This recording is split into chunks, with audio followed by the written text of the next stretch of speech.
칼은 평생 모험을 꿈꿔왔던 사람입니다. 하지만 지금은 노인인데요. 얼마 전 사랑하는 아내인 엘리까지 세상을 뜨고 말았죠. 함께 있을 때 둘은 언젠가 남미의 잃어버린 세계로 함께 여행을 가기로 했지만 다들 그렇듯 아이 키우며 먹고 사는데 바빠 그러질 못했답니다. 그런 어느 날 혼자 남은 칼은 한 가지 큰 결심을 하게 되는데요. 어차피 얼마 남지 않은 인생, 복잡하고 시끄럽기만 한 도시에 남느니 엘리와의 약속도 지킬 겸 남미의 잃어버린 세계를 찾아 여행을 떠나려 했던 거죠. 그런데 그 방법이 굉장히 놀라웠는데요. 칼은 자신의 집에 수만 개의 풍선을 달아 그 집을 띄운답니다. 그러면서 칼의 여행은 시작되죠. 과연 칼에게는 어떤 모험이 기다리고 있을까요? 안녕하세요, 이상길입니다. 이상길의 작고 깊은 영화관 58번째 상영작은 바로 피트 닥터와 밥 피터슨 감독의 업입니다. 2009년작으로 픽사 애니메이션인데요. 픽사 작품이 늘 그렇듯 업도 얼핏 보면 아이들을 위한 애니메이션 같지만 깊이 들여다보면 사실은 우리 어른들을 위한 영화랍니다. 관련해 이 영화에서 특히 유심히 봐야 할 건 바로 오색찬란한 풍선들인데요. 그 풍선들은 바로 동심을 상징한다고 볼 수가 있답니다. 또 칼의 여행은 누구나 겪게 되는 인생의 여정을 함축하고 있는데요. 해서 지금부터는 조금 시적인 마인드로 칼의 여행에 함께 동참해 볼까 합니다. 그럼 시작해 볼까요? 어릴 땐 우린 모두 수없이 많은 형형색색의 풍선들을 가지고 있었습니다.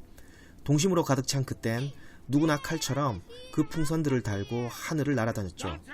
그때 그 하늘은 맑고 푸른 빛이었고 시원한 바람은 어디든 데려가 줄 것만 같았습니다.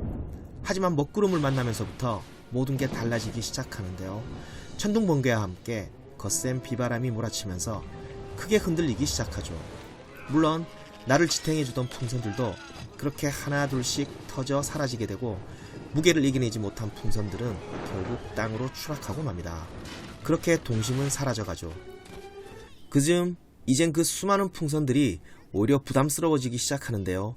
거친 땅 위를 동심과도 같은 풍선들을 계속 짊어지고 가기엔 현실이 너무 버거웠던 거죠. 그래도 칼은 그 풍선들을 버리지 않는데요. 언젠가 다시 하늘을 날 거라는 희망까지 버리긴 싫었던 겁니다. 어쩌면 칼이 노인이 되어서도 그런 모험을 감행할 수 있었던 이유가 아닐까요? 아무튼 땅으로 추락한 칼은 이젠 별 쓸모가 없어진 풍선들을 짊어진 채 터벅터벅 걸어만 갔습니다.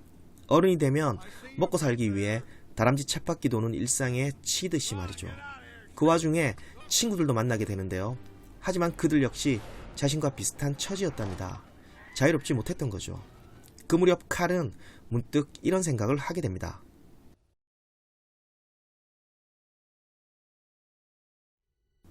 그랬어요. 칼은 지금 자신이 너무 무겁다는 걸 깨닫게 됩니다. 양손에는 무거운 짐들이 쥐어져 있었고 그가 입은 옷과 주머니 속에 들어있던 소지품들 역시 지나치게 무거웠죠. 무엇보다 그의 마음이 가장 무거웠었답니다. 해서 칼은 버리기 시작하는데요. 우선 가벼운 옷으로 갈아입고 양손에 쥐어진 짐을 버렸답니다. 마음도 비웠죠. 그러니까 목적지에 대한 집착을 버렸다는 뜻인데요. 그랬더니 놀라운 일이 벌어졌습니다. 다시 뜨는 거였어요.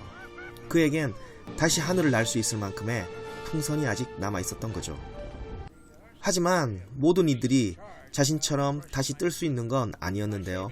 다시 날기엔 그들이 갖고 있었던 풍선이 너무 적었던 겁니다. 그들은 목적지에 지나치게 집착했고 그런 탓에 자유롭게 날았던 어린 시절을 잊어버렸던 거죠. 목적지가 스스로를 자꾸만 무겁게 만들었던 겁니다. 마침내 칼은 깨닫게 되는데요.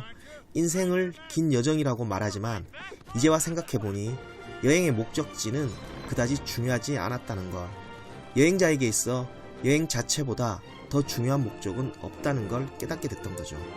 이곳 지구에서의 삶이 그래요. 우리가 발을 딛고 있는 땅에서 조금만 업을 해도 전혀 다른 세상이 펼쳐지죠. 해서 업은 지금 당신에게 이렇게 묻는답니다. 당신에겐 지금 몇 개의 풍선이 남아있나요? 영상 끝까지 봐주셔서 감사합니다.